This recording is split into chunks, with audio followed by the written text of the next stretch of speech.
Alors venons-en à l'actualité, Pierre Hilard, et à l'actualité covidienne. Ouais. On va rappeler que cette maladie est apparue en Chine en novembre 2019. Le fait est que plusieurs organisations internationales avaient déjà imaginé une pandémie d'origine animale. À partir de 2010, vous en pointez les détails pour le moins troublants dans la version augmentée de la réédition des chroniques du mondialisme. Expliquez-nous. Oui, c'est dans une très longue conclusion que donc rédigée pour Chroniques du mondialisme aux éditions Culture et Racines et livre qui sort début novembre, je l'indique, où j'ai expliqué un peu l'arrière-fond, la chronologie. Effectivement, la Fondation Rockefeller a, en 2010, présenté un rapport avec différentes possibilités, en particulier le rapport qui explique possibilité d'une pandémie qui cause énormément de morts et qui oblige à l'instauration de mesures dictatoriales pour gérer la situation et le désordre. Qu'il y ait une certaine autorité forte pour gérer une situation bancale. Je veux bien. Le problème, c'est qu'ils ajoutent que même lorsque le problème passe, que la pandémie est surmontée, ces mesures autoritaires perdurent. Et d'ailleurs, élément révélateur, le rapport de la Fondation Rockefeller est agrémenté de plein de caméras de surveillance qui, elles, ne sont pas démontées après la pandémie. Mesures qui perdurent et qui s'intensifient. Et qui s'intensifient. Oui, c'est vous-même qui ajoutez ce mot, c'est-à-dire qu'en fait, il serre la vis encore plus. L'histoire du Covid, c'est un outil au service d'une cause supérieure, c'est-à-dire création d'une gouvernance mondiale avec une spiritualité bien particulière.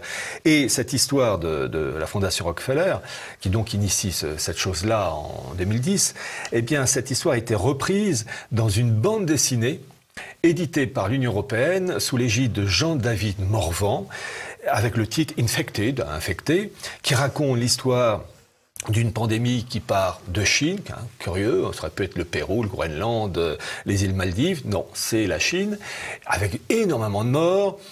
Et il y a donc une pagaille, et ils arrivent, au bout de plusieurs mois, à trouver le vaccin salvateur, et à donc régler la situation. Et la bande dessinée se termine par une réunion de tous les grands Manitou de l'Union européenne, en liaison directe avec le secrétaire de l'ONU à New York et le ministre des Affaires étrangères, enfin, le secrétaire d'État américain.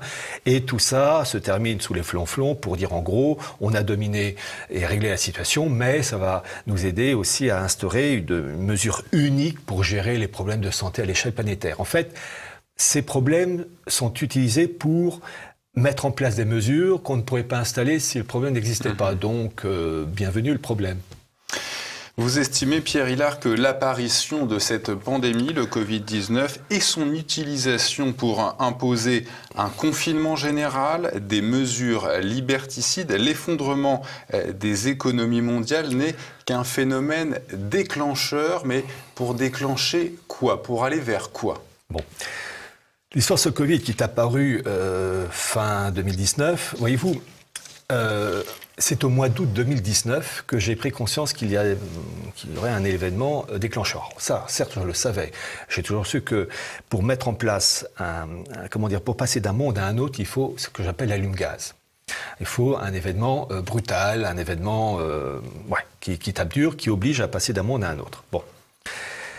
En août 2019, vous avez eu la fameuse réunion des grands banquiers, Fed, BCE, Banque du Japon, etc., aux États-Unis, à Jackson Hole. Et là, vous avez eu le patron de la Banque d'Angleterre, qui s'appelle McCartney, qui a prononcé un discours qui est sur le site de la Banque d'Angleterre, où il dit que c'est la fin du dollar, qu'il faut mettre en place une monnaie synthétique hégémonique, et il précise que cela ne se fera pas sans heurts. C'est la formule ouatée de ces princes du mondialisme qui vous disent avec une tasse de thé que ça va se produire dans un événement cataclysmique. Bon. Et donc, lorsque j'ai lu ça en août 2019, je me suis dit, bon, ça y est, ils officialisent le déclenchement. La bascule. Mais quelle va être l'allume-gaz? Et dans cette histoire, c'était la Covid. On dit la Covid, c'est au féminin, paraît-il. Au début, je disais ça ou le. Bon, enfin, bref. Les féministes vont tomber de leur chaise. Oui, elles font assez de malheur. On va en parler tout à l'heure et en termes délicats. Donc, lorsque j'ai vu l'histoire du Covid-19 arriver, là, j'ai pris conscience que c'est l'outil. Et c'est ça le problème, c'est que tout le monde s'excite sur l'outil, alors qu'il faut comprendre ça comme un outil au service d'une cause supérieure. Et donc, ça a été le processus pour lancer une bascule qui permet de détruire les économies occidentale, enfin mondiale, car il faut détruire le monde issu de 44-45, des accords de Bretton Woods en particulier, on en parlera avec le coût du dollar, et il faut donc un choc. Et donc il y a eu ce confinement, et pour vous montrer l'aspect liberticide de la chose, donc on a été bloqué du 17 mars au 11 mai 2020, et ensuite il y a eu un déconfinement léger, on pouvait se déplacer de chez soi dans un rayon de 100 km sans avoir à présenter ses papiers. Eh bien, je demande aux personnes de se référer au grand classique, 1984, Orwell. Alors, à titre personnel, j'ai l'édition de poche. Alors, vous allez page 158. Et l'ami Orwell, dont livre paru en 1949, précise que dans ce monde kafkaïen et dictatorial, liberticide à souhait, eh bien, les personnes peuvent sortir de chez elles sans présenter leur papier d'identité dans un rayon de 100 km. Il faut croire que nos dirigeants se sont appuyés sur les propos d'Orwell. Je précise que là, je cite Orwell 1949, mais j'ai déjà, je crois, eu l'occasion de le dire sur ce plateau, et en tout cas de l'écrire dans mes livres, et je l'ai précisé dans la conclusion faite pour Chronique du mondialisme, c'est que tout le programme est annoncé dès 1516, dans Utopia de Thomas More. Annoncé aussi dans l'ouvrage d'Émeric Crusset, 1623, Le Nouveau Ciné, dans La Nouvelle Atlantide, de 1626 avec Francis Bacon je pense Anaxarchis Klotz. Anaxarchis Klotz avec la République du genre universel, la République du genre humain, d'ailleurs qui a été édité avec une préface de ma part aux éditions Omnia Veritas, un monde unifié, technocratique, un monde divisé en 1000 cases départementales, anticatholique, parce que le fond du mondialisme, dans son essence, c'est anticatholique. Hein, c'est l'élément clé, c'est le refus de la révélation. Ça, quand on a compris ça, ça ouvre beaucoup de portes.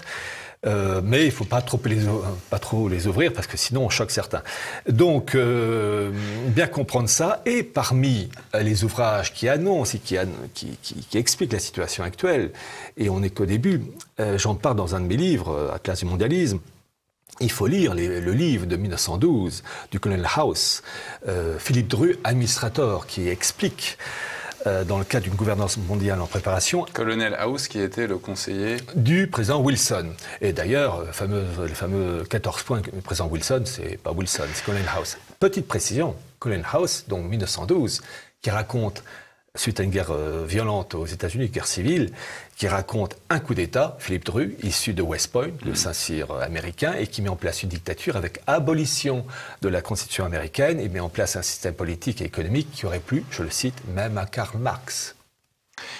Pour mettre en lumière, et ça sera ma dernière question pour cette première partie, oui. Pierre Hélard, pour mettre en lumière l'esprit du mondialisme, cette tournure d'esprit, vous évoquez la leçon de numérologie de l'ancienne directrice générale du FMI, Christine Lagarde, oui. Qu'elle avait faite lors d'une conférence de presse en janvier 2014. De quoi s'agissait-il? Alors, Christine Lagarde, à l'époque patronne du FMI, maintenant elle est à la BCE, a présenté ses vœux à la presse en janvier 2014.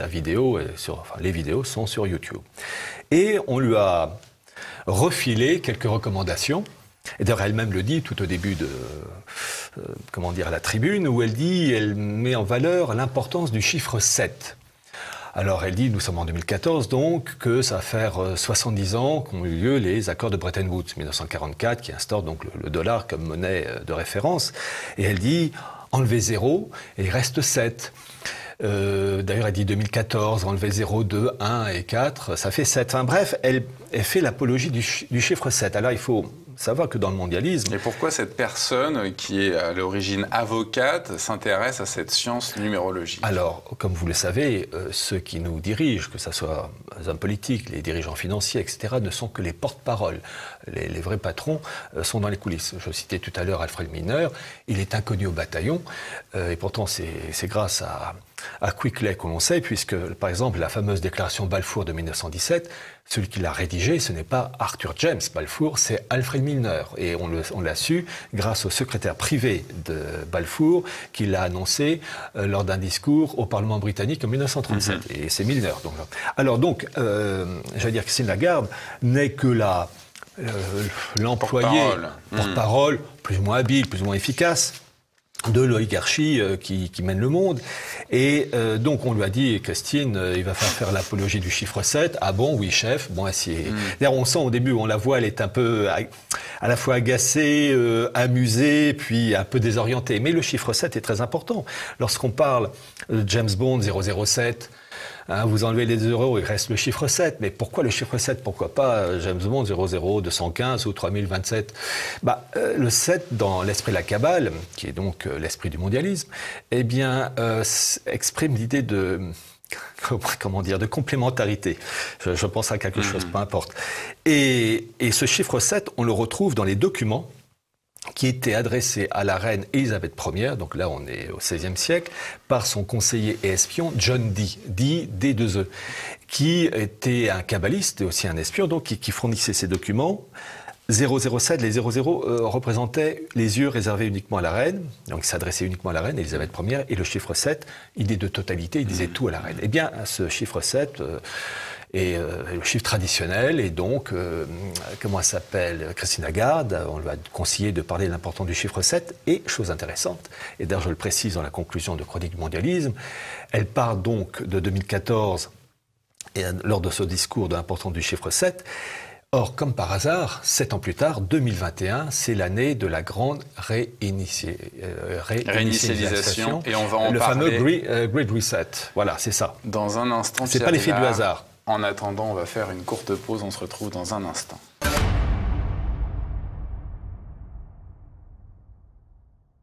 Toujours en compagnie de Pierre Hilard. Pierre Hilard, encore une fois, pour révéler cet esprit mondialiste, cette tournure d'esprit. Vous avez également, vous vous êtes intéressé à la une du magazine The Economist, sorti en janvier 2019, intitulé The World in 2019.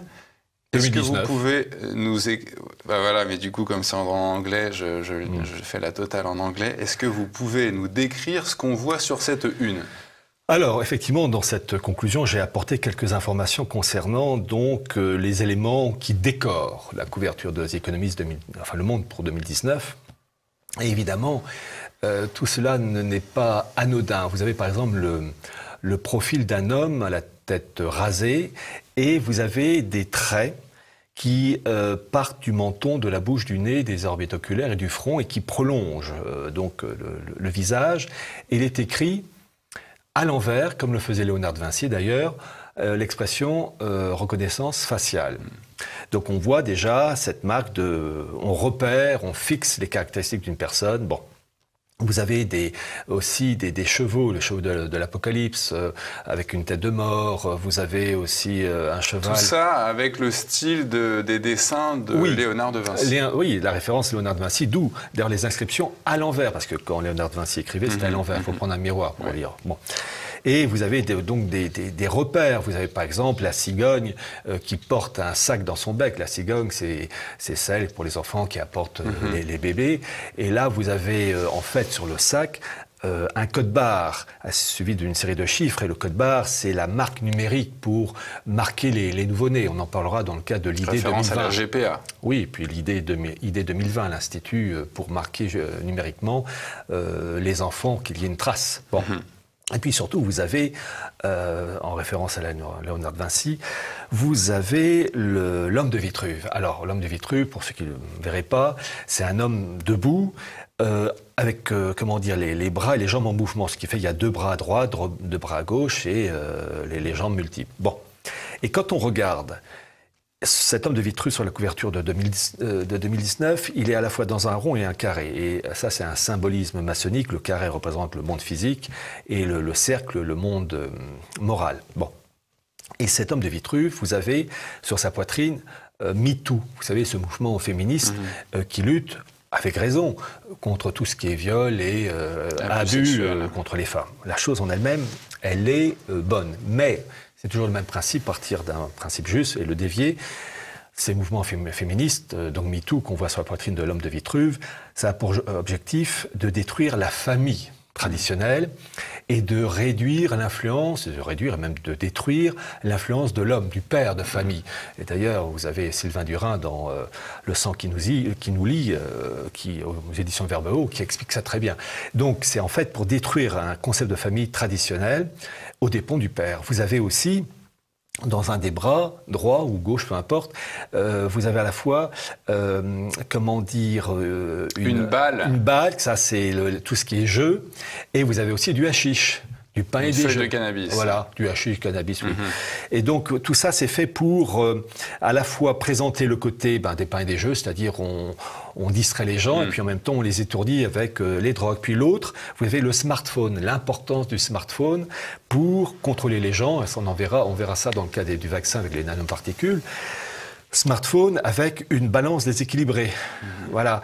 Et puis vous avez en particulier sur l'avant-bras droit, je crois, de l'homme de Vitruve, sur la couverture des économistes, une hélice de l'ADN. Alors ça c'est la marque, la signature, j'allais dire, de la bête, puisque pour contrôler, les êtres humains, il faut connaître leur code génétique. Et cela se fait dès la naissance, même avant leur naissance. Donc vous avez cette hélice ADN sur l'avant-bras. Donc on a des représentations qui annoncent notre avenir, et un avenir qui arrive au grand galop. Alors justement, on vous évoquait à l'instant, Pierre Hilard, le vaccin dont tout le monde parle. Déjà en décembre 2019, le quotidien Le Monde révèle que la société Microsoft, de Bill Gates finance un projet d'ingénieur du MIT, qui est la plus grande université américaine de technologie. De quoi s'agit-il? Oui, alors, vous avez ce qu'on appelle la fondation Bill et Melinda Gates, qui travaille en liaison avec la fondation Rockefeller, avec Gavi, c'est les vaccins. Et alors, cet article du Monde, on ne peut le comprendre qu'avec un peu l'arrière-fond. Vous avez eu, je citais la fondation Rockefeller en 2010, mais vous avez eu aussi une réunion en octobre 2019 du Johns Hopkins Center, en liaison avec la fondation Bill et Melinda Gates, et avec des représentants du monde médical, des vaccins, pour promouvoir l'idée, de vaccins pour répondre à une pandémie. Et l'objectif du sujet, c'est en fait de favoriser des vaccins qui contiennent des nanoparticules. C'est ce que raconte en particulier l'article du Monde. Le Monde, si eux le disent, quand on sait que c'est un journal qui est presque sauvé. Oui, c'est en fait, je vais vous dire, lorsque les médias officiels commencent à exposer des informations que nous connaissons via des moyens plus discrets, mais que nous connaissons depuis des années, c'est que vraiment on se rapproche de la bascule. Quand le système est obligé d'officialiser des choses dénoncées par, entre guillemets, les complotistes. Il n'y a pas de complot, mais ça veut dire que vraiment ils sont obligés de le dire. Et donc ce journal Le Monde montre bien qu'il y a une volonté de vaccins. Ils l'écrivent. D'ailleurs, j'ai mis l'article en entier. Des nanoparticules, et on pose un smartphone, et ça fait bip, et on peut savoir si vous êtes vacciné. Et bien évidemment, qu'est-ce que ça correspond à quoi? Une sorte de marque de la bête, déjà dénoncée par Saint Jean, dans l'Apocalypse de Saint Jean. Vous avez ça dans le chapitre 13, versets 16-18, je crois, où nul ne pourra acheter et vendre s'il n'a pas la marque sur la main, le front.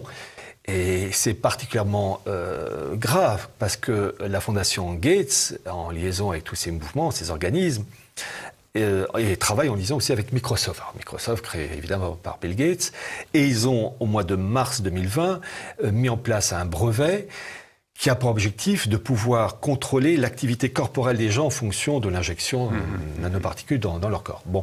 Eh bien, le brevet porte le chiffre 666. Et d'ailleurs, j'ai mis le document dans le livre Chronique du mondialisme comme trace papier le jour où cette information disparaîtra. Au moins, il y aura une trace. Pour revenir un court instant sur cette une du magazine The Economist, paru en janvier 2019, ce qui est très troublant, c'est qu'on peut voir cet animal, le pangolin, qui sera officiellement à l'origine de cette pandémie qui n'interviendra que plusieurs mois après, fin de la parenthèse. Vous évoquez aussi, Pierre Hilard, l'ID 2020, une organisation non gouvernementale qui plaide pour l'identification numérique du milliard de sans-papiers dans le monde. Vous estimez que son réel objectif est d'étendre sa volonté d'identification numérique à l'humanité entière. Qu'est-ce qui vous permet d'affirmer cela? Parce qu'il faut d'abord commencer avec les malheureux et les miséreux et étendre ensuite, alors ça c'est un galop d'essai, puis ensuite étendre tout ça à la population entière. Voyez-vous, l'idée 2020 a été créée en 2016, toujours en liaison avec les mêmes, Gates et toute la suite. Et l'objectif, c'est qu'ils veulent qu'on puisse trouver l'identité d'une personne, non pas en fonction de papiers qui peuvent être perdus, brûlés, mais en fonction d'un marquage dans le corps et qu'on puisse, grâce à l'aspect numérique, identifier la personne. Alors ils vont commencer évidemment par, les miséreux, parce que ça permet aussi de faire des tests, et puis quand les tests tournent mal, vu que ce sont des pays quand même, les pays d'Afrique, où il y a des problèmes en tout genre, et bien quand il y a un problème, et bien ça passe à la trappe. Vous savez, on citait le journal Le Monde, comme par hasard, les tests qui ont été organisés ont été faits au Kenya, au Malawi et au Bangladesh. C'est-à-dire les pays les plus délabrés, les plus corrompus, en tout cas pas mal corrompus. Le Bangladesh étant le pays peut-être le plus pauvre du monde. Voilà, donc ils font jamais ça en Finlande ou aux Pays-Bas, parce que ce serait plus embêtant s'il y a un problème. En fait, c'est ça qui est terrible, ces gens-là profitent de la misère de ces peuples où évidemment il n'y a pas de traces papier des malheureux et qui en échange d'un peu de nourriture vont servir de cobayes. Et vu que les autorités de ces pays sont corrompues, on peut leur graisser la patte et dire bon, il y a eu un problème, tant de morts, mais on vous paye pour calmer en tout cas faire en sorte que vous ne disiez rien. Voilà, donc l'idée 2020 a pour objectif donc d'étendre un modèle de contrôle numérique, c'est-à-dire qu'on saura qui vous êtes grâce à un marquage dans votre corps. Et tout ça, ça va de pair avec l'agenda 2030. Vous la voyez également, Pierre Hilard, cet esprit mondialiste, cette tournure d'esprit dans les origines du mouvement écologiste concrétisé par l'agenda 2030 des États-Unis et ses objectifs de développement durable, dont l'abolition de la pauvreté, de la faim dans le monde, l'égalité entre les sexes, une énergie propre, des mesures concrètes, positives, Pierre Hilard. Effectivement, c'est très huxleyien comme présentation, qui peut être qui peut être pour la pauvreté, contre l'eau potable. À titre personnel, je suis contre les glissements de terrain, la foudre et la grêle. Mais c'est un côté utopique. Alors, pour comprendre cet agenda 2030, il faut remonter aux années 70, vous avez le Club de Rome, 1972. Vous avez eu des projets aussi avec une Norvégienne qui porte un nom pas très sexy, puisqu'elle s'appelle Gro Harlem Brundtland. D'ailleurs, son prénom correspond tout à fait à son physique de viking. Et puis, vous avez eu Réunion de Rio de Janeiro en 1992. Tout ça, c'est pour mettre en place des mesures en faveur de la nature, de l'économie verte. Et tout ça, ça a été vraiment condensé en 2015 avec ce fameux agenda 2030. Et en fait, vous avez 17 chapitres qui se subdivisent en 169 points bien précis. Vous l'avez cité, lutte contre la pauvreté, l'importance des villes, des villes intelligentes, en fait, surveillées et numérisées à mort. Le prince saoudien est en train d'en faire un projet dans le nord-ouest de ce pays. Oui, Neom, tout au nord. Et d'ailleurs, je crois qu'il y a un représentant germano-américain qui s'appelle, je ne sais plus son nom en tête, mais qui fait partie de Bilderberg, qui dirige tout ça, comme par hasard. Donc, l'objectif, c'est en fait, dans l'agenda 2020, on peut essentiellement retenir les points suivants. Et ils sont, vous allez voir, très orwelliens, Aldous Huxley, vous allez voir. En fait, il s'agit d'abord d'assurer ce qu'ils appellent une santé procréative, c'est-à-dire santé dans le domaine sexuel, avec l'arrière-fond eugénisme et transhumanisme. Bon, c'est-à-dire que dans Huxley, vous avez 5 niveaux d'intelligence, entre les super intelligents, alpha, les plus abrutis, epsilon, puis les intermédiaires, il y en a 3, grâce à des manipulations génétiques. Et tout ça coordonné en fonction des intérêts économiques. Donc, en fait, c'est ça qui nous annonce. Vous avez donc la santé procréative, vous avez l'annonce d'une citoyenneté mondiale, donc en liaison avec une gouvernance mondiale. Vous avez la volonté de renforcer tout ce qui est institut et institut bancaire, institut financier. Donc vraiment, c'est le dieu Mammon qui va imposer sa loi. Volonté de renforcer tout ce qui est coopération régionale et transfrontalière. Ça, le sujet, je le connais, puisque tout ce qui est, en particulier dans le cadre de l'Europe, la coopération transfrontalière, c'est l'ARF, l'Association des régions frontalières européennes, qui a pour objectif de faire disparaître les frontières des États entre France-Allemagne, France-Espagne, etc. Volonté d'assurer l'immigration dans tous les pays, dans l'agenda 2030. Alors, ils appellent ça une migration planifiée et bien gérée, tout ça pour parler d'une invasion migratoire qui a pour objectif de mélanger les populations et de dissoudre les nations. Mais vous avez tout le programme. On l'a cité tout à l'heure, en 1792, avec Anarchakis Klotz, la République du genre humain, qui dit qu'il faut faire disparaître, l'unité des nations, qu'il faut rougir du mot étranger en faisant venir des Péruviens, des Chinois, des Cafres, enfin des Noirs, c'est la formule de l'époque. Voilà, donc en fait, l'agenda 2030 n'est que l'expression d'un programme ancien. Je citais tout à l'heure Aimé Cruset. Aimé Cruset, c'est une population, une gouvernance mondiale, une monnaie mondiale, avec une population mélangée. On ne fait pas la différence entre le pays d'accueil et le commerçant qui vient de l'étranger, dans le bouquin de 1623. Donc vous voyez, l'agenda 2030, il n'invente rien, il ne fait que moderniser des projets qui sont multiséculaires, de destruction des nations dans le cadre d'une gouvernance mondiale et d'une spiritualité qui a pour objectif de s'opposer à la révélation. Pierre Hilard, je vous propose, avec nos téléspectateurs, de faire une pause. On revient dans un instant pour la troisième et dernière partie.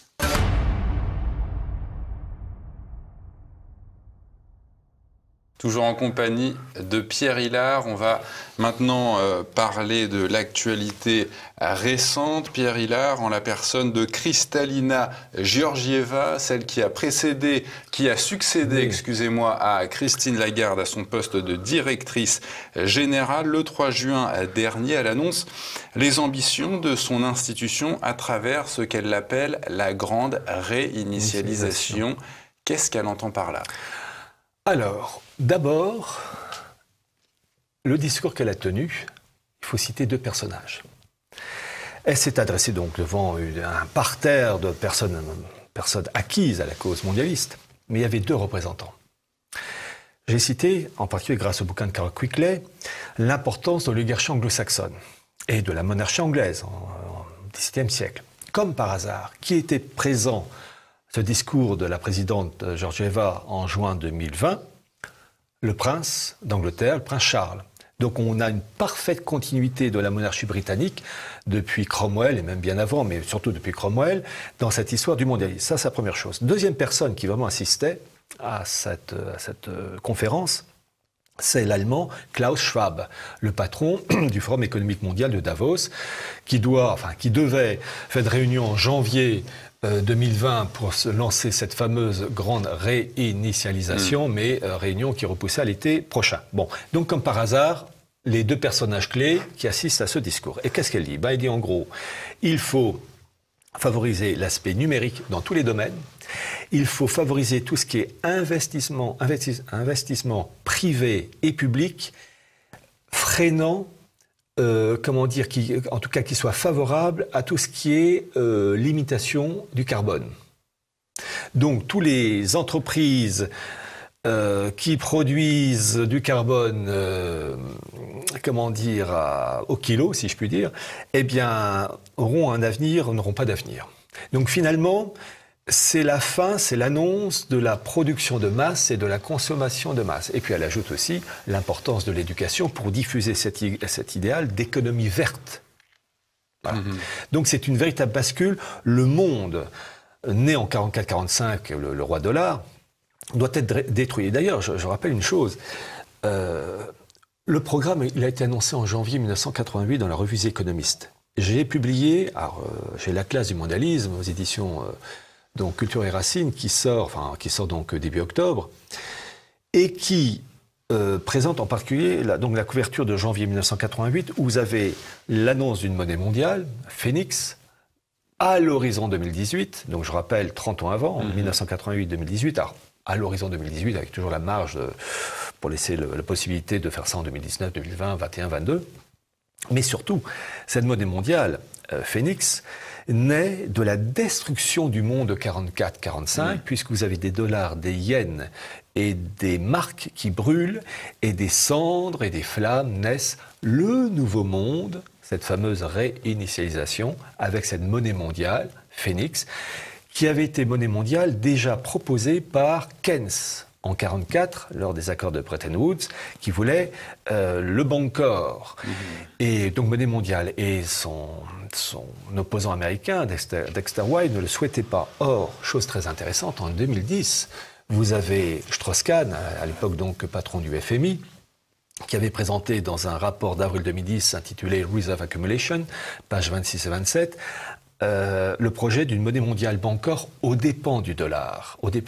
Et ça, son affaire ensuite du Sofitel n'a pas dû arranger les choses.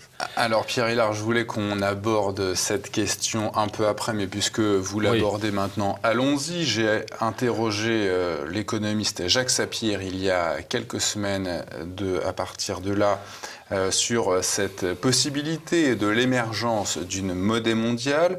Il balaie cette possibilité en affirmant que tant que le FMI sera sous la houlette des États-Unis, une telle chose ne pourra pas se produire et le dollar restera la monnaie d'échange mondiale. Oui. Ah oui, alors je vais vous dire, ces gens-là, je les connais, je les ai rencontrés à l'université. Vous ne pouvez pas savoir comme je me suis ennuyé durant mes cours et mes années universitaires. Parce que ces personnes présentent toujours un aspect mécanique de la chose. Vous vont vous présenter des articles de droit, des formules mathématiques dans le domaine financier, etc., qu'il faut voir. Mais ils n'expliquent jamais les référents religieux et philosophiques qui sont derrière cela. Nommé Jacques Sapir, il n'était pas français avant 1789. Depuis 1789, il l'est. Qui se pose la question. Il a dû avoir un changement de paradigme. Je veux dire par là que quand on s'intéresse à des événements politiques, financiers, il faut d'abord s'intéresser aux référents religieux et financiers qui permettent la mise en place de lois, de mesures, qui permettent le passage d'un monde à un autre. Dans le monde anglo-saxon, vous avez deux courants. Ça, on ne l'enseigne jamais à l'université. À Sciences Po, j'appelle Sciences Po, rue Saint-Guillaume, où on vous forme des esprits qui ne sont pas des esprits, puisqu'il y a des courants d'air. On n'enseigne pas qu'il y a dans le monde anglo-saxon deux branches. La branche patriote, qui défend, en particulier c'est le cas américain, l'intégrité du territoire américain, tout en acceptant qu'il intègre ce territoire américain une gouvernance mondiale, avec un dollar respecté, quitte à ce qu'il perde sa valeur né en 1944, de monnaie mondiale, mais en tout cas un dollar respecté. Et puis l'autre branche, la City de Londres, qui veut détruire les nations et qui veut faire une purée de tout cela au profit d'une monnaie planétaire. Et là, le dollar passe à l'encan. Et d'ailleurs, déjà, vous aviez c'est Carol Quigley qui explique ça très bien. Vous aviez déjà, à l'époque, donc 19e et début 20e siècle, deux courants au sein du monde anglo-saxon. Entre le monde anglo-saxon, Rhodes, Cecil Rhodes en particulier, qui voulait un empire mondial, planétaire, avec comme colonne vertébrale le monde anglo-saxon, c'est-à-dire l'Empire britannique et les États-Unis. Et puis, un autre courant qui voulait une purée de tout ça. Ça, on ne vous l'enseigne pas dans les universités. Et il faut impérativement connaître cela. Donc, actuellement, vous avez aux États-Unis qui sont en cours en préparation de guerre civile, vous avez deux courants. Trump qui cherche, dans le cas d'un mondialisme, à défendre le patriotisme américain, d'ailleurs il le dit lui-même, mais un États-Unis dont on respecte les caractéristiques et son intégrité territoriale. Puis vous avez une autre branche, la branche des démocrates et Hillary Clinton et Obama, etc., qui veut faire une purée de tout ça. Et puis le dollar doit disparaître. Vous avez une rivalité interne. Pensez bien que si ces élites, certaines élites, présentent des documents pour annoncer une bascule, lorsque vous avez en janvier 1988 la présentation du Phoenix, c'est pas pour faire joli. Voilà. Lorsqu'on étudie la famille des Warburg, pour la création entre autres de la BRI, Paul Warburg en particulier, la BRI, qui a donc la Banque des règlements internationaux, qui a son siège à Bâle. Bon, c'est la super banque qui dirige Fed, BCE, Banque du Japon, etc. Il y a une raison, il y a une finalité matérielle, qui repose sur une idéologie, une pensée de devoir, une pensée spirituelle, une pensée très terrestre, qui est contraire au catholicisme. Et ceux qui est contraire au catholicisme, je leur demande de regarder ce qui se passe depuis 2000 ans. Enfin, on a envie de dire à ces gens-là, le problème chez ces intellos diplômés, mais ennuyeux très souvent, c'est que on n'apprend pas les causes profondes. On n'apprend pas. C'est qui sait dans ces milieux l'histoire de Cromwell, du passage de la superpuissance économique marane des Pays-Bas à la City fin XVIIe siècle. Et pourquoi ? Je voudrais, Pierre Hillard, je donne la réponse dans le bouquin. J'ai encore quelques questions à vous poser. J'aimerais qu'on revienne à Klaus Schwab, le fondateur et directeur du Forum économique mondial, dont la prochaine réunion prévue pour l'été prochain est déjà intitulée « Le temps de la grande remise à zéro ». Dans son ouvrage, d'ailleurs, Klaus Schwab, Covid-19, The Great Reset, il écrit, je le cite, le remplacement, et en parlant de cette remise à zéro, c'est le remplacement des idées, des institutions, des processus et des règles actuelles. Il estime que cette remise à zéro passera par la nécessité d'avoir des gouvernements plus forts et plus efficaces. À quoi pense-t-il ? La dictature. En fait, c'est ça. La dictature, en fait, ce qu'on met en place, vous avez une formule, vous savez, il faut toujours s'intéresser aux personnes qui ont une intelligence fine et qui ont reçu une éducation classique. Après, ces personnes appliquent plus ou moins bien leur éducation, et je pense en particulier à une pourriture sur deux pattes qui s'appelait Charles-Maurice de Talleyrand, évêque apostat. Une merde dans un bas de soie, oui, qui disait Napoléon Ier. Et Talleyrand avait répondu, il est dommage qu'un homme aussi grand puisse tomber aussi bas. Bon. Mais il faut toujours s'intéresser aux personnes qui sont fines, c'est-à-dire qui ne sont pas passées par les milieux universitaires de Sciences Po et qui font que ces personnes-là vraiment apportent des informations. Bon, pourquoi je parle de Charles-Maurice de Talleyrand ? Parce que lui, il avait parfaitement compris, et j'en parle dans un de mes livres, Archimondialisme, la bascule de 1789, le changement des référents religieux et philosophiques avec les conséquences politiques et financières. Et j'en parle parce qu'il avait une expression pour ça. Agiter le peuple avant de s'en servir. Le principe de l'origine avant l'heure. Bon. La Covid-19, c'est l'orangina. C'est-à-dire qu'on crée un désordre complet. Les économies sont littéralement chancelantes et vraiment. Et tout cela pour passer à une vitesse supérieure qui va justifier la mise en place de mesures liberticides qui n'auraient pas pu être instaurées s'il n'y avait pas eu cette bascule, en tout cas ce choc. Et donc, Klaus Schwab, en gros, il nous annonce, en bon oligarque technocrate de base, qu'on va nous serrer le kiki, mais surtout, on va retenir, c'est ça qui est frappant chez ces gens-là, ils ont une vision utilitaire de l'être humain, c'est-à-dire ne seront gardés que les gens utiles au bon fonctionnement de la machine planétaire, et ils seront prêts à s'en débarrasser. Parler d'une humanité réduite. Oui. Alors, vous savez, on parle parfois du Georgia Guidestone aux États-Unis, ces blocs de pierre, granit, qui ont été installés au début des années 80 aux États-Unis, donc. Par qui ? Alors, écoutez, si vous connaissez le nom, ça m'intéresserait, parce qu'on ne connaît pas. On connaît ceux qui ont mis ça en place, mais les promoteurs en arrière-fond, ça, on ne sait pas. Et d'ailleurs, c'est très intéressant parce qu'ils indiquent qu'il faut mettre en place une humanité unie, avec une sexualité de reproduction, l'eugénisme et le transhumanisme. Les mots ne sont pas cités, mais l'idée est là. Et donc, une humanité de 500 millions de personnes. Alors, c'est en quoi, vous savez, il faut rentrer dans leur mentalité à eux. Ils ont pigé que pour contrôler l'humanité, 500 millions de personnes, le traçage numérique, les techniques actuelles, une oligarchie qui contrôle tout ça, et vous faites marcher la boutique. Bon, le reste devra disparaître. Maladie, faim, une humanité guerre. Réduite, surveillée, tyrannisée, asservie pour la bonne marche économique du monde.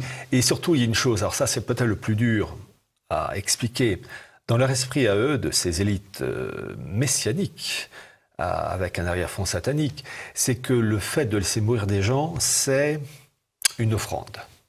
Une odeur agréable à l'éternel. Et la rédemption par le péché. C'est la rédemption par le péché. Ça, j'en parle dans l'Atlas du mondialisme. C'est-à-dire que c'est ça aussi que je me répète, mais tous ces intellos qu'on voit à la télévision, qui nous enquiquinent avec des explications à la mort moelle où on n'apprend rien, n'ont pas compris que les effets, enfin les éléments matériels que l'on voit reposent sur une spiritualité qui est satanique, moi j'appelle ça satanique, d'offrande d'humanité qui doit disparaître. Et c'est le principe d'une odeur agréable à l'éternel. Vous savez, les guerres de la Première et la Seconde Guerre mondiale ont rendu service à certaines élites. Le génocide arménien de 1915 a rendu service, car lorsque vous connaissez l'arrière-fond, vous savez qu'il faut, chez ces gens-là, détruire pour désinfecter et faire disparaître un courant d'idées au profit d'un autre. Courant d'idées. Un courant d'idées qui met à bas les idées issues de la révélation. Quelles seront, Pierre Hilard, ça sera ma dernière question, la réaction des populations face à ce projet? Est-ce que ça se passera dans le calme ou est-ce que ça se passera dans la douleur? Alors, actuellement, on assiste à ce qu'on appelle une démolition contrôlée. Mais on est sur Terre. Et le mal, s'il est tout puissant actuellement, n'a pas tout en main. Et mon espoir, et ça j'y crois, c'est qu'à un moment donné, ça va leur échapper des mains. Et donc, ça sera aux populations de se révolter, ce que j'appelle l'instinct de survie. C'est-à-dire que il faudra, et c'est le plus dur, que les gens comprennent qu'on a en face de nous les ennemis du genre humain. Ils veulent notre peau, ils veulent nous asservir, nous laisser crever. Vous savez, les personnes âgées, ce sont des personnes inutiles pour ces gens-là. D'ailleurs, vous avez un professeur, Laurent Alexandre, ou Alexandre Laurent, je ne sais plus dans quel ordre. Laurent Alexandre, qui a parlé d'espérance résiduelle, d'espérance de vie résiduelle. Il voulait tester les vaccins sur ces personnes âgées. Vous voyez la mentalité, c'est-à-dire qu'en gros, bon, cette personne âgée a 6 mois, 1 an, 2 ans à vivre, bon, on va tester le truc, hein, et puis si ça meurt... Vous voyez la mentalité. Le problème, c'est qu'il n'y en a pas un comme lui. Il y en a... Bill Gates, on est malheureusement un des représentants. Donc, j'espère que dans le système qui va s'écrouler en particulier parce que vraiment il faut passer d'un monde à un autre, eh bien, j'espère que les gens vont prendre conscience. Je vais vous citer un exemple. Les gens doivent prendre conscience. Un exemple, j'ai découvert récemment le rôle de la France China Foundation, qui a été créée en 2012. Eh bien, vous avez, alors c'est soutenu par l'Institut Mérieux, c'est tout ce qui est vaccin, etc. Mais vous avez aussi la Banque Lazare, vous avez AXA, enfin bref, le gratin. Eh bien, chaque année, ils donnent un prix Young Leader.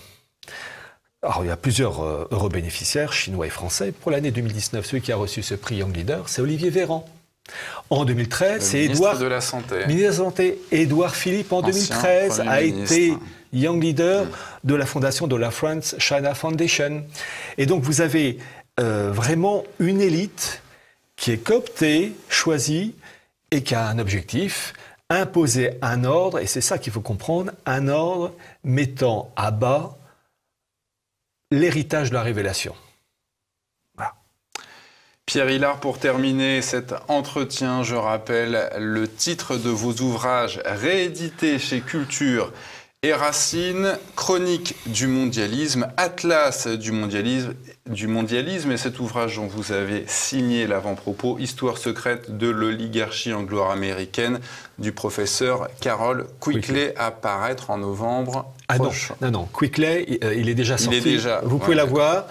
Pareil pour l'Atlas, Chronique mondialisme, c'est début novembre. Je dis une chose très rapidement, je demande aux personnes intéressées par ces ouvrages de les acheter rapidement. On vit dans une situation de bascule. Ces livres-là, il y en a quelques-uns qui ont été donc fabriqués.